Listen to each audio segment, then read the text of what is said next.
পল্টনের ঠিকানা ব্যবহার করে এটা ইম্পোর্ট করেছে, যদিও আমরা তাদেরকে এখনো পর্যন্ত খুঁজে পাই নাই। শিপিং এজেন্ট থেকে তাদের তথ্য নেওয়া হচ্ছে, হওয়ার পরে তাদের ঠিকানায় আমরা, যেহেতু এই মালগুলো মিথ্যা ঘোষণা প্রমাণিত, অর্থাৎ 5,04,56,000 টাকারও বেশি।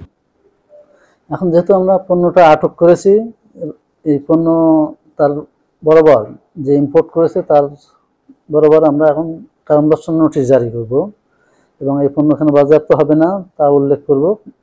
তাকে আমরা শোকজ করব। শোকজ করার পরে সে যদি জবাব দেয় এবং সে যদি ওন করে, তাহলে সেটার বিরুদ্ধে আমরা আমাদের কাস্টমস অ্যাক্ট মোতাবেক ন্যায় নির্ণয় আদেশ জারি করা হয়।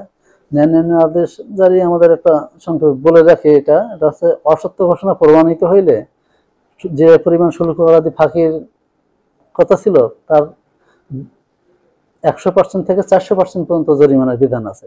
এই জরিমানাটা অবশ্য কাস্টমস কমিশনার বা ন্যায় কর্মকর্তা যে থাকেন তার ইচ্ছার উপর ডিপেন্ড করে।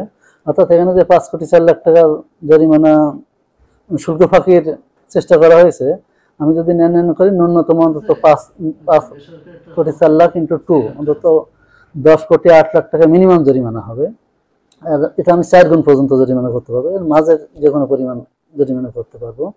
যদি কোনো কারণে ওকে পাওয়া না যায় বা যদি সে মাল তো নিশ্চয়ই এই পরিমাণ ট্যাক্স দিয়ে তার পক্ষে নেওয়া সম্ভব হবে কিনা সেটা সে জানে। তারপরে আমরা আমাদের তার বিন নাম্বার সংগ্রহ করে, তার তথ্য সংগ্রহ করে অবশ্যই তার বিরুদ্ধে বিভিন্ন ধরনের অন্যান্য আইনানুগ ব্যবস্থা গ্রহণ করা হবে। যদি কোনো কারণে না নেয় তাহলে এই পণ্যটা আমরা বাজেয়াপ্ত করব। নগদ পেমেন্টে 500 টাকা পর্যন্ত ক্যাশব্যাক আর লেনদেনে প্রতিদিন ডিপ ফ্রিজ এবং ঘন্টায় ঘন্টায় এসি টিভি সহ দারুণ সব গিফট।